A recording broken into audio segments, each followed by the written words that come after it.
Soal pertama, berdasarkan teks di atas, manakah pernyataan yang benar? Kita perhatikan bahwa terdapat kalimat di ini ya, kekerasan diduga dipicu masalah pribadi dan sindir-menyindir di media sosial.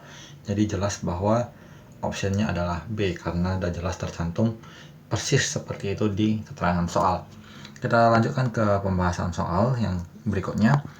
Nomor 2, berdasarkan teks di atas, manakah pernyataan berikut yang jawabannya tidak terdapat pada teks? Jadi pertanyaan pertama tentang siapa yang berpendapat bahwa penerapan pendidikan karakter. Kita cocokkan ke optionnya. Jadi sini disebutkan bahwa staf ahli Menteri Pendidikan Kebudayaan bidang pembangunan karakter Arief Budiman mengatakan ada banyak hal pendidikan karakter tidak bisa dibebankan hanya kepada pihak sekolah. Jadi jelas bahwa menanyakan siapanya, jelas bahwa kalimatnya ternyata untuk mengacu kepada Arief Budiman. Kita perhatikan soal kedua, kapan terjadinya kekerasan terhadap siswa SMP? Mengenai kapannya terjadi, di sini tertulis bahwa diduga terjadi pada kekerasannya terjadi pada 29 Maret. Apa pemicu yang menyebabkan tindak kekerasan terhadap siswi SMP itu terjadi? Ini sama dengan pernyataan nomor 1, bahwa diduga terjadi masalah pribadi dan sindir-menyindir. Mengapa Susanto mengimbau semua pihak dan lain sebagainya? Tercantum di sini. Ya, Susanto mengimbau semua pihak agar yang bersangkutan tidak mendapatkan stigma negatif dan berdampak kompleks. Artinya pertanyaannya terjawab pada kalimat tersebut. Jadi tersisa bahwa kalimat E, bagaimana kronologi kejadian tersebut, tidak tercantum di dalam teks.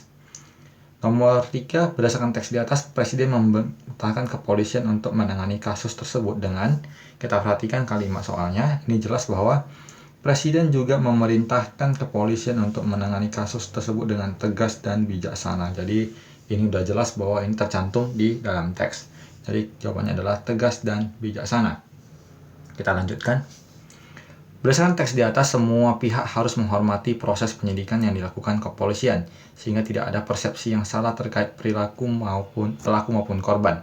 Adalah pernyataan dari, ini tercantum tadi dari sini ya. Semua pihak harus menghormati proses penyidikan. Ini dikatakan oleh Ketua Komisi Perlindungan Anak KPAI. Jadi jawabannya adalah Ketua Komisi Perlindungan Anak atau KPAI. Jadi ini jawabannya D. Kemudian berdasarkan diagram di atas, tingkat kekerasan seksual terhadap anak pada usia di bawah umur paling parah terjadi di tahun.